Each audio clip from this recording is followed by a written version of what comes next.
اور ہم جو ٹرمپ نے ٹیرفس لگائے ہیں اس کا براہ راست اثر پاکستان پر کیا ہوگا؟ کیا اس کے اندر ایک اپرچونٹی ہے یا صرف چیلنجز ہی ہیں؟ اس پہ ہم بات کر رہے ہیں. ڈاکٹر اعجاز نبی صاحب، اس کا براہ راست اثر آپ بھی کیا سمجھتے ہیں کہ پاکستان کے اوپر ایک طرح سے لمیٹڈ ہوگا؟ ٹیکسٹائل انڈسٹری جو ہے اس کو ہٹ کرے گا، مگر apart from that not much of a loss. دیکھیں، یہ چونکہ تمام ممالک اس صورتحال کا سامنا کر رہے ہیں، چنانچہ یہ نہیں کہ ڈیمانڈ شفٹ نہیں ہوگی، کچھ ڈیمانڈ شفٹ ہوگی. رائٹ. یعنی کچھ لوگ ایسے ہیں، مثلا چائنا کے ساتھ یونائٹڈ اسٹیٹس کا یہ بہت دیر تک چلے گا بیک اینڈ فورتھ، اور اس کی وجہ سے کچھ ڈیمانڈ شفٹ ہوگی. میں نے جو ریڈی میڈ گارمنٹ سیکٹر کے لوگ ہیں پاکستان کے، ان سے جو بھی بات ہوئی ہے، وہ کہتے ہیں کہ جی ہمیں اس کا فائدہ ہوگا، اچھا. کیونکہ ہم اب بھی لو پرائس پہ ہیں compare Right. To China and many other countries. تو اس کا اچھا اثر ہوگا ہم پہ، وہ آپٹمسٹک ساؤنڈ کرتے ہیں. رائٹ. لیکن میں اس کو یہ موقع، اس موقع کی تلاش میں نہیں ہوں کہ ہمارا امیجیٹ ٹریڈ امپیکٹ کیا ہوگا اس سب چیز کا. میرے ذہن میں ایک اور کام کرنے کے لیے یہ بڑا اچھا موقع ہے. ہمارا ٹیرف سٹرکچر بالکل قابو سے باہر ہو گیا ہے. ایکسپلین کریں کیسے؟ جی. اس کی وجہ یہ ہے کہ جو ایک تو ہوتی ہے نا کسٹم ڈیوٹی، جی ہم نے اس کسٹم ڈیوٹی کے اوپر ایڈیشنل کسٹم ڈیوٹی لگائی ہے، پھر ریگولیٹری ڈیوٹی لگائی ہے، پھر ود ہولڈنگ ٹیکس لگائے ہوئے ہیں. اس وقت ورلڈ بینک کی ایک ریسنٹ رپورٹ میں یہ دکھایا ہے کہ پاکستان کا دنیا میں سب سے ہائیسٹ ٹیرف ریٹ ہے. اس کا مطلب یہ ہے کہ ہم اپنی انڈسٹری کو بے تحاشا پروٹیکشن دیتے ہیں، جس کی وجہ سے ہمارا انویسٹر ایکسپورٹس کی بجائے ڈومیسٹک اکانومی پہ فوکس کر رہا ہے. اس کا ہماری معیشت پہ بہت برا اثر ہو رہا ہے.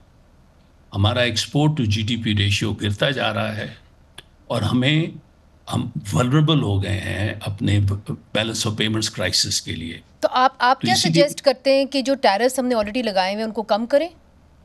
میں سمجھتا، دیکھیے ویتنام کو کیوں لوگ کہہ رہے ہیں کہ ویتنام وہاں جا کے سکسیسفل ہوگا؟ اس لیے کہ ویتنام کے سارے ٹیرف ریٹس ابھی تقریباً زیرو ہیں. اس لیے وہ جا کے کہہ سکتے ہیں کہ جی ہم تو ٹیرف آپ پہ لگا ہی نہیں رہے. ہمارے ٹیرف سٹرکچر بہت ڈسٹارٹ ہو گیا ہے، اور اس کی وجہ یہ ہے کہ ہم اپنے ٹیکسز اکٹھے کر نہیں پاتے. اس لیے ہم نے ٹریڈ ٹیکسز لگائے ہوئے ہیں اپنا بجٹ کا اس کے پر بھار ڈالا ہے. چونکہ یہ ہمیں بتایا گیا تھا جی امپورٹس برے ہوتے ہیں، ایکسپورٹس اچھے ہوتے ہیں.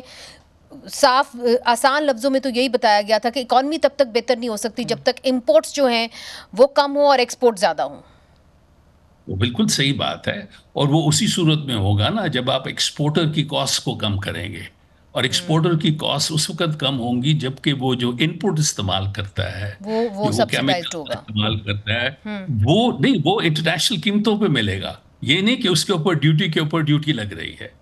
چنانچہ میرے نزدیک یہ ایک اچھا موقع ہے کہ ہم اپنے پورے ٹیرف سٹرکچر کو ریویو کریں، اس کو ریوائز کریں، اور ہم اپنی یہ جو ایکسٹرا ٹیرفس ہم نے لگائے ہوئے ہیں تاکہ جو ایکسپورٹر ہے اس کی ایکٹیویٹی زیادہ بڑھے، اس کے پروفٹس زیادہ بڑھیں، اور لوگ امپورٹ سبسٹیوشن انڈسٹریلائزیشن کی بجائے ایکسپورٹس کی طرف آئیں.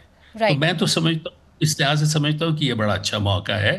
لیکن اس کے علاوہ کم از کم ریڈی میڈ گارمنٹ سیکٹر جو ہے، جس کی بہت بڑی تعداد ایکسپورٹس کی یونائٹڈ اسٹیٹس میں جاتی ہے، وہ لوگ سمجھتے ہیں کہ جو انٹرنیشنل ڈیمانڈ شفٹ ہوگی یونائٹڈ اسٹیٹس کی ان ممالک سے جو کہ جہاں سے وہ زیادہ خرید رہے ہیں چیزیں، اس کا ہم پہ اچھا اثر ہوگا. اچھا، دیٹس ویری انٹرسٹنگ. بڑی دلچسپ بات آپ نے کی ہے. ڈاکٹر ساجد امین صاحب، آپ نے ڈاکٹر اعجاز نبی کی بات سنی. اب آپ مجھے یہ بتائیے کہ اس کا کوئی بھی منفی اثر پاکستان کی اکانومی کے اوپر نہیں ہوگا ان دا لانگ ٹرم؟ دیکھیں لانگ ٹرم میں یہ ڈپینڈ کرے گا کہ ہم کتنا بینیفٹ اٹھا پاتے ہیں. اور امیجیٹلی تو دیکھیں کیوس ہے، ایک بے یقینی کی صورتحال تو ہے. لیکن لانگ ٹرم میں پاکستان میں 2 وجہوں سے اتنا زیادہ امپیکٹ نہیں آئے گا. ایک تو ہمارا جو ٹریڈ ٹو جی ڈی پی ریشو ہے وہ صرف 10% ہے.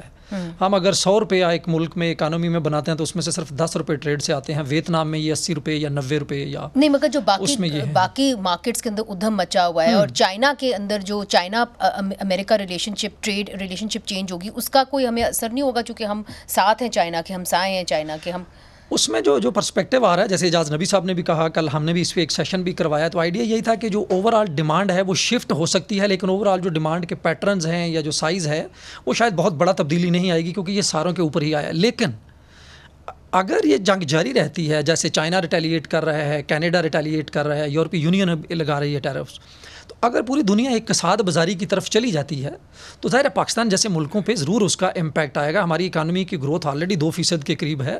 اگر پوری دنیا میں ڈیمانڈ کم ہو جاتی ہے، آپ کی کساد بازاری چلی جاتی ہے، معیشت ساری سست ہو جاتی ہیں، سلو ہو جاتی ہیں، تو ظاہر ہے ہمارے اوپر اس کا امپیکٹ جو آئے گا لازمی اس کے اندر.